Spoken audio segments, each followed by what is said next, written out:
Hi YouTubers, resellers, and thrifters. My name is Carrie and my channel here on YouTube is Be Carried Away. If you're new here, thank you so much for finding me. And if you are into reseller content, I am a sometimes full-time and sometimes part-time reseller, meaning that I go to thrift stores, estate sales, garage sales, and the like, looking for items that are undervalued to purchase and resell online for a profit. My platforms are primarily eBay. I also use Poshmark, and I'm getting into now Mercari and Facebook Marketplace as well.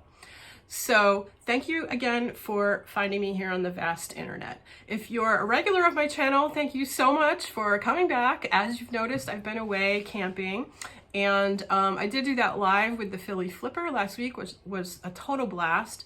But I haven't uploaded a video in a while, so we've been away doing some camping trips and things like that, and that's why I do say I'm a part-time reseller. We don't have really a 9-to-5 sort of gig. It's more seasonal, I guess I would say, maybe, and that type of work. Mike is a travel nurse, so we can work really, really hard certain times of the year, and then other times we take a break. And so that's what we're doing now. So my sales are definitely down. I'm not listing quite as much, although I am listing daily. So that is something that I recommend, even if you're away on a trip, to, bring some listing material with you. Have some pics on your phone or have some preloaded, ready to go. Some people like to do it that way. I usually have, half an hour, 45 minutes or so to do 3 or 4 or 5 listings each day. I'll have the pictures in the phone already. I'll have the information with me in a notebook as to, the details of that listing, etc.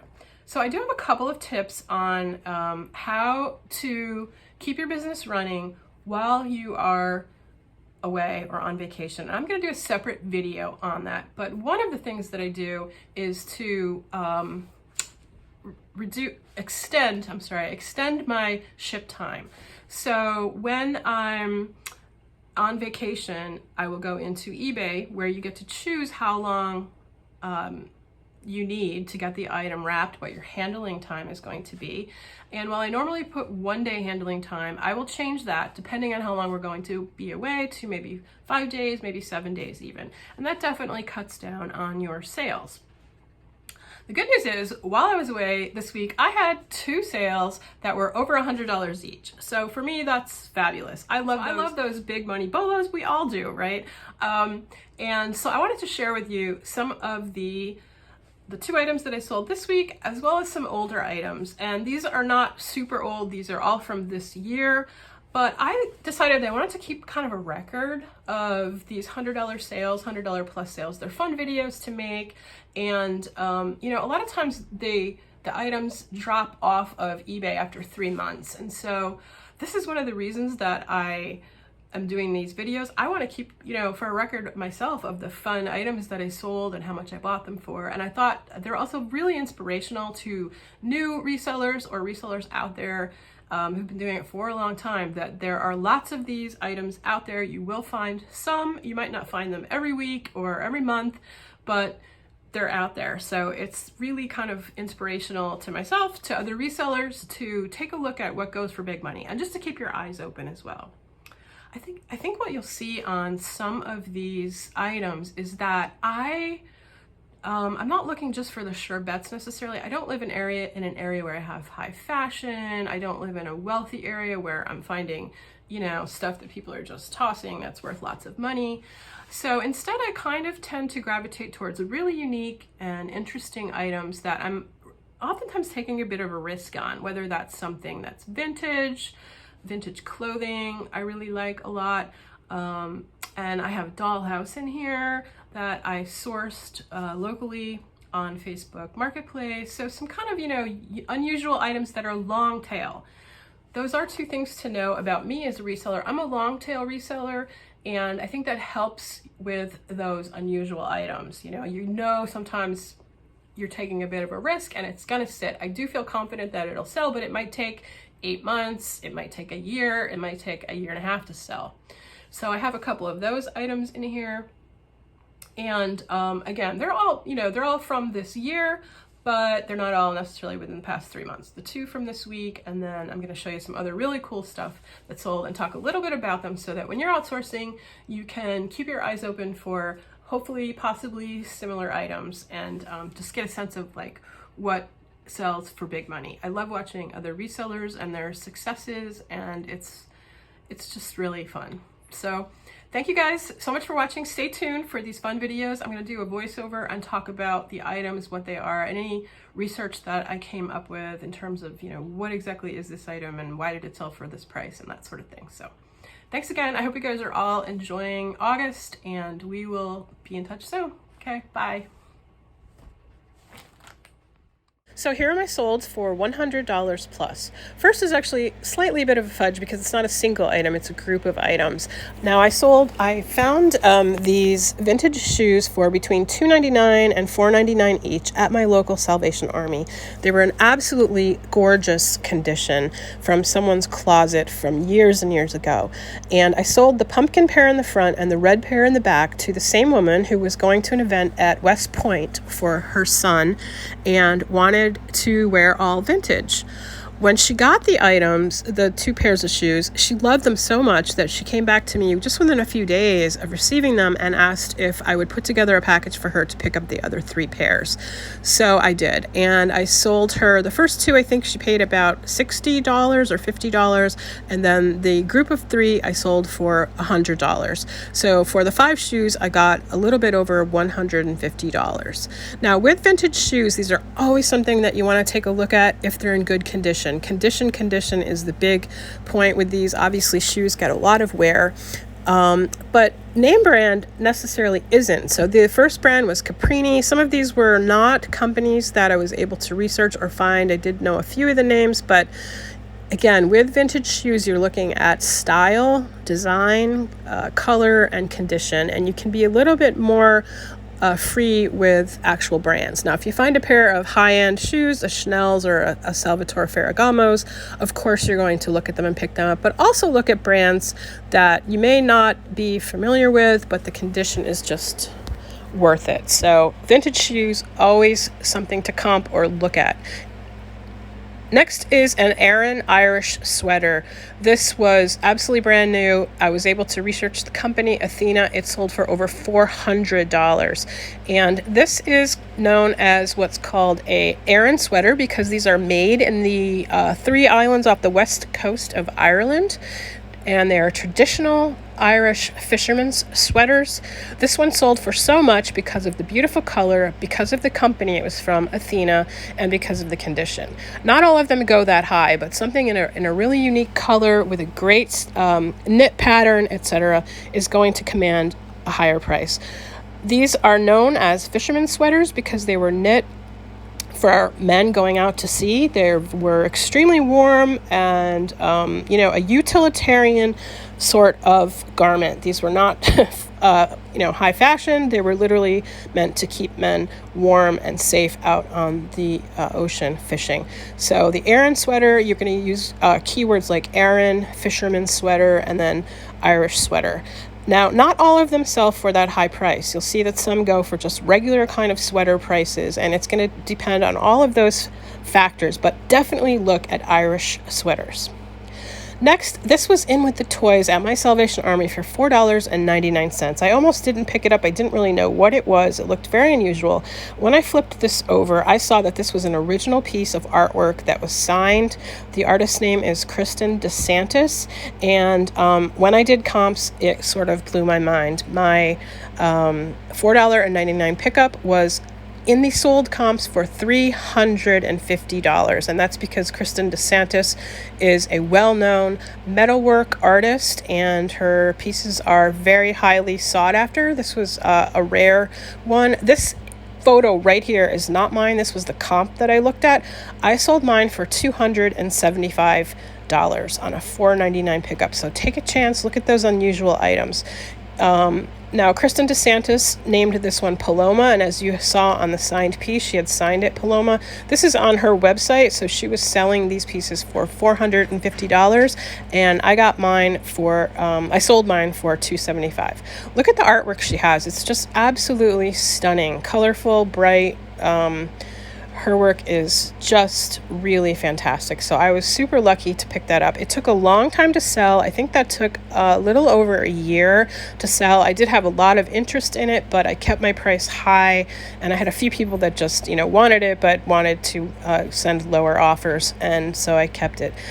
I just wanted to throw this one in here. This is the one I want. I love this one. Wild Horses, 4,400. So definitely look at artwork. Next is something I found for $4.99 in the Halloween bin at my Salvation Army. An antique dealer in my area had picked it up, and they were kind of looking at it, but it was in with the costumes. I picked it up after he set it down, and I'm like, look at the quality of this. This is really heavy. It has beautiful embroidery on it. It has sequins and ropes fashion. It just seemed very, very heavy. This is a Mexican sombrero, and this is a real piece. This is not, a lightweight little costume piece. And I really thought that I had something special here. I was able to comp one almost identical to it. I didn't have a name brand for this particular one, but look at that. Look at the handwork on that. I sold this for $150, and this went to Europe, and I don't remember. I sold this about 5 or 6 months ago, and I don't remember. I think it was Germany, perhaps. But definitely look at unusual pieces. Now, this is like the Aran sweater. This sombrero was meant for the cowboys of Mexico, and it had a utilitarian purpose, but also had this beautiful cultural reference to it. Now, some of the more decorative ones don't go for as much, so don't assume that you always are going to have something high-end, but definitely comp those Mexican hats. This is one of the ones that sold this week. This is a brand to look at, Geiger, Geiger. Definitely take a look at this Austrian brand. They have boiled wool sorts of clothing. Now, when I picked this up, you could just feel the texture and the wool. Definitely a sought-after brand, a very expensive brand. You'll find there are more contemporary pieces, although the company mostly has vintage. I don't believe they're still making, I might be wrong on that. I have another one. So sometimes, go down that rack, look and see if there's more. This one is going to sell well as well. Here's another of my items that sold while I was away on vacation. $300 I got for this really unusual dollhouse. So again, it's not always about picking up things that are a sure bet. I know sometimes things like electronics or artwork can feel a little more like a safe bet. This I picked up at on Facebook Marketplace. It was being sold for $30. I've had a little bit of experience selling dollhouses, and it is something that I do source. And this one brought me a $300 profit. I was able to package it. It's not quite as heavy as it might look in the photo, so I was able to ship this fairly easily. So I do source dollhouses. I have another one that I'm going to list soon. I picked this up for $60, also listed on Facebook Marketplace. This one, just look at the woodwork on this. It's absolutely beautiful and handmade. So another risk, $60 is paying up, but I believe this is going to bring really good money once I list it. Now, I didn't list them both at the same time because I didn't really want them both to sell and have to ship 2 big dollhouses. It took me quite a bit of time and effort to get that shipped up. So I'm going to list that one. And then I have this other one in my breezeway with all my other junk there that you can see. And I got this for free. Dollhouses are something that sometimes people want to just get rid of. I haven't listed that one either, but look at the prices for some of these old vintage dollhouses. They don't all go for this kind of money, but if it's in really good shape, if it's a unique one, a handmade one, oftentimes it's worth taking the risk. So I'll be listing those other 2. I currently have 2 other small dollhouses listed that are not going to bring as much because they were made with kits. So it is important when you're sourcing these kinds of items to find out if it's something that was handmade. Try to find out as much as you can about the piece. There were kits, sometimes made with kits and that sort of thing, but dollhouses are something to look at. Look at this beautiful, beautiful dress. Now, I don't have really very good pictures of this. I don't know what I was doing. I didn't save like a full-length picture, but here's the top of the dress. Doesn't this just scream, 1960s retro? This was sequined, embroidered, and there was actually some hand paint on there with this sheer chiffon. It was a full maxi dress, and definitely a pickup. I think I paid maybe $6.99 or something like that at the Salvation Army. So vintage clothing can bring some really great money if you're on the lookout for it. I sold it for $100. One of the keywords that you would want to use in that particular dress was chiffon. So chiffon, evening dress, vintage, 1960s, possibly 1970s. So I put both of them in there. I don't know why I don't have better pictures. I think that at the time I wasn't planning on saving this. This did sell maybe about 8 months ago or so. It's been a while. But there are lots of pieces like this vintage clothing out there. You certainly cannot expect vintage clothing, especially dresses like this, are very, very long tail. You can just look at it and know that you really need to wait for the right person to come along. So keep your eye out for those unusual pieces of clothing, the Aran sweaters, the Mexican sombrero, this really unusual peachy coral color dress with all that chiffon and unusual style. So you're taking a risk when you are a little bit of a risk, or at least you need to have the storage space to hold on to it for a while. But some of these items are BOLO, be on the lookout items. If you find a dress like this, certainly pick it up. They're not going to all go for that money, but some will go really high. Here's a beautiful, beautiful piece that's currently listed.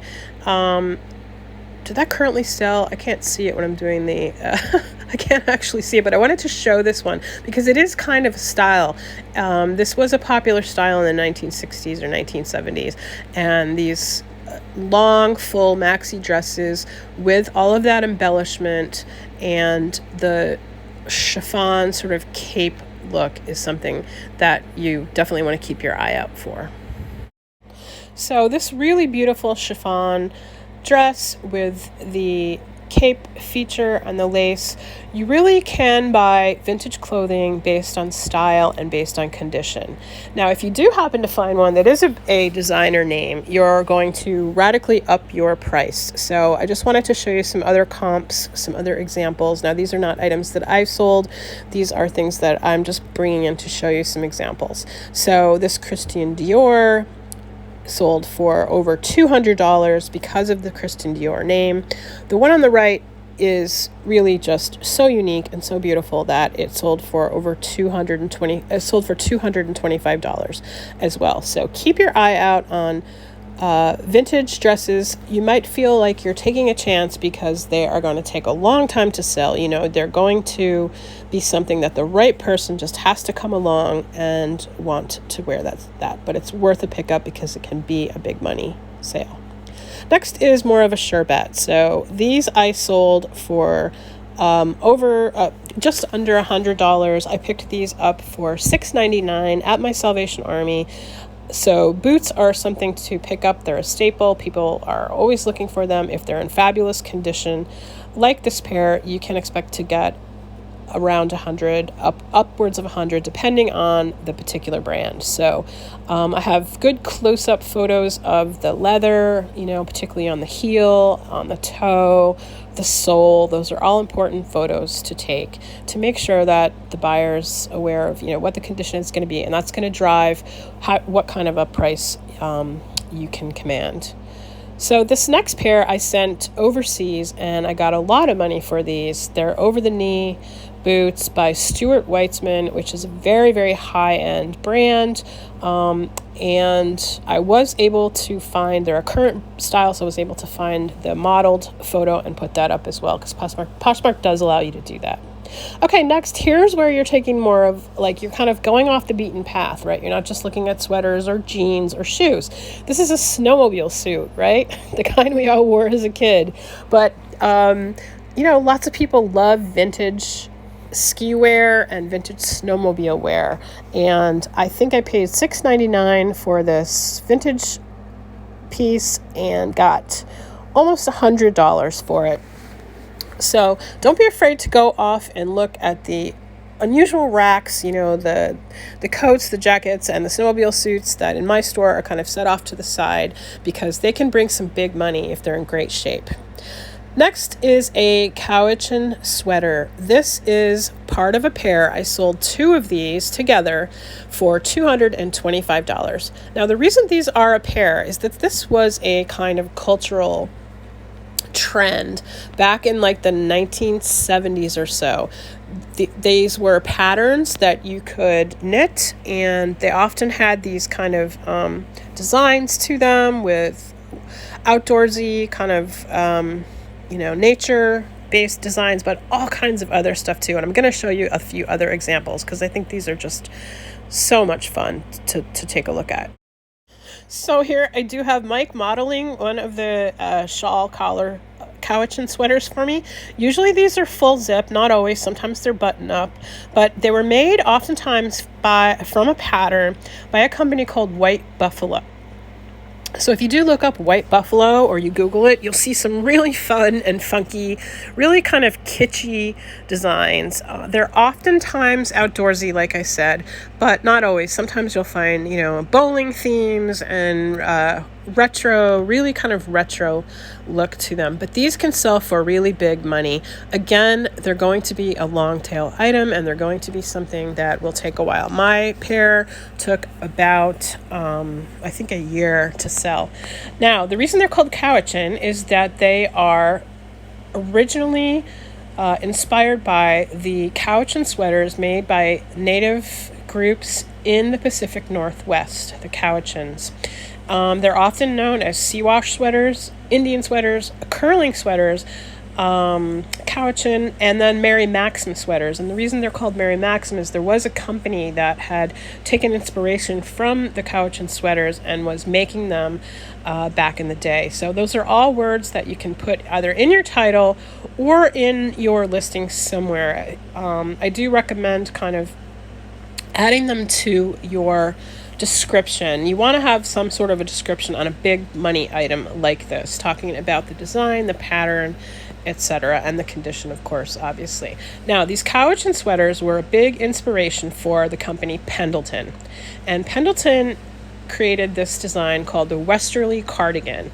They even talk about on their current webpage, I pulled up this photograph of the inspiration from the Cowichan, the Cowichan native sweaters. Now, the Westerly cardigan has taken on cult status because of a film called The Big Lebowski, which you may or may not have heard of. You've probably heard of it. I don't know if you've seen it, but if you've seen it, you'll know that in the movie, Jeff Daniels, also known as the Dude, that's his character, so it's also called the Dude cardigan, wears this sweater with his PJs and it's kind of, unconventional lifestyle.